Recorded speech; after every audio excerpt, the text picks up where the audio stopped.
Welcome to the city of Miramichi. It's a small town with a population of 17,000 and dropping. This is because, like many small cities in the Maritimes, Miramichi has very little work available. This has many people moving their families out west to find jobs. All hope is not lost for the city, however. After shutting down 5 years earlier, one of the city's main timber mills is reopening its doors for business. The mill was originally owned by Weyerhaeuser Pulp and Paper, but just this year, the facility has been bought by Quebec company Arbeck Forest Products. Jeff McTavish is the head of economic development for Miramichi.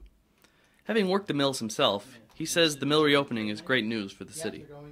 A lot of the people that the Miramichi lost are very skilled. They're either operators of machinery or they were, tradesmen of some sort. This facility is going to require operators for machinery just like it did before. And there was about 120 or 130 positions that were lost when the mill closed the last time.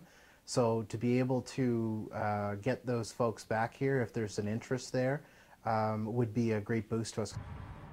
But McTavish knows firsthand that the timber industry isn't the most stable one to work in. He's seen the mills around the city open and close multiple times. According to him, it's because of the market. The industry is very cyclical. There's ups and downs. When the housing market's booming, they're producing, and when it's dropping, mills are shutting down. That's the nature of the forestry industry. There's no doubt that reopening the mill will bring jobs back to the region. The question is, will these jobs be sustainable? For some people, this will be the third time in their lifetimes they've seen the mill open and close in the span of 5 to 10 years. Thus leads to the question, can people even afford to raise families here anymore? Or does something need to change? McTavish says the future of the city lies in new media jobs. One of the focuses of the city of Miramichi is on the creative technology side of things, and that is really a young industry. It brings young people in, it brings creative minds in, and that's one of the things, not to say that people in Miramichi aren't creative, but one of the things is pulling them away is that we don't have those types of jobs available here in Miramichi. Gene Fowler is the founder of Luguru, an animation and game development studio in Miramichi. Fowler was the creator of Fat Cat Studios, an animation company that worked on big-ticket shows like Family Guy and Arthur. Now in a smaller setting, his new company is focusing on small game development and animation. The work his studio does is the exact kind the city is hoping to gain more of.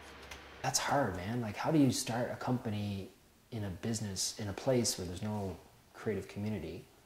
It used to be, but it's building up again. When you don't know if the government's going to support you from year to year. Tough. So I can see it growing, but there has to be a reason to be here. To aid these creative technology businesses in developing Miramichi, the city is offering its own tax credit to businesses starting up. Fowler says that this is a great way to draw in business.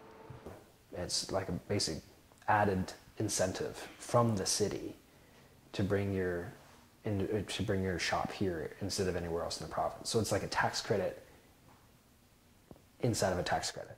So if you bring it to New Brunswick, sure, you get 30 cents on the dollar. If you bring it to Miramichi, you get 35. If it works, man, it'd be the smartest move in the country. Another factor is New Brunswick Community College's animation and video game design program. Sometimes referred to as one of the city's best-kept secrets, NBCC could offer many young and talented graduating students to these businesses as easy hiring. In 2007, we needed to hire like 60 people, right? And we got 30 of them from the college. As soon as they graduated, we just like plucked them out. Knowing people and their personalities is huge. And having them in our backyard, massive. Meet Caleb McDonald. Caleb is in his final year of the game design program at NBCC. He says that while it can be difficult to break into the video game industry, the program does its best to prepare them. I think they do a really good job of preparing people for looking for work.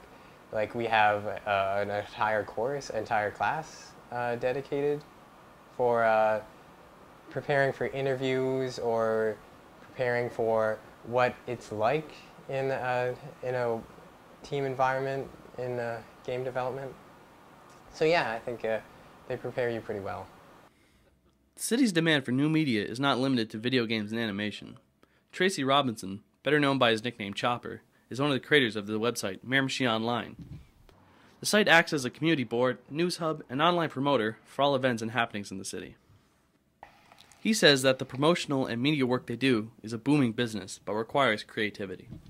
obviously YouTube is a phenomenon, worldwide phenomenon, and you could be on the same scale marketing-wise as any marketing giant or giant corporation. So we saw an avenue where we could promote Miramichi, events in Miramichi, things happening in Miramichi, institutions, what have you, on a worldwide scale. And you know, for the most part, we've done exactly that. Over 250,000 people have watched our videos, and of course, I run into people here all the time on the river that have seen them, and they love them and enjoy them, and they run into people all over the country and the world emailing me saying, you know, geez, I miss home, I wish I was there, or, you know, geez, Miramichi looks like a great place to live. And I've actually had people come to me and say, geez, you know, I saw these episodes online, and, you know, I bought a camp upriver, and we love it here. You know, what a great spot Miramichi is, and, you know, truly it is. Apart from promoting the city, Miramichi Online also takes contract jobs from clients looking to promote themselves online. We are pretty diverse here. We do, you know, video, and we do photography, and we do websites, and we do databases, and you know, sky's the limit. But my role here is like I work with companies and help them market themselves online, either whether it be social media management for them, or show them how to do it themselves. Really, you know, making sure that they're taking advantage of every aspect of the new media to help them in their business and their events. Yeah. Robinson and Gene Fowler both agree that social networking is one of the most important factors while working in new media.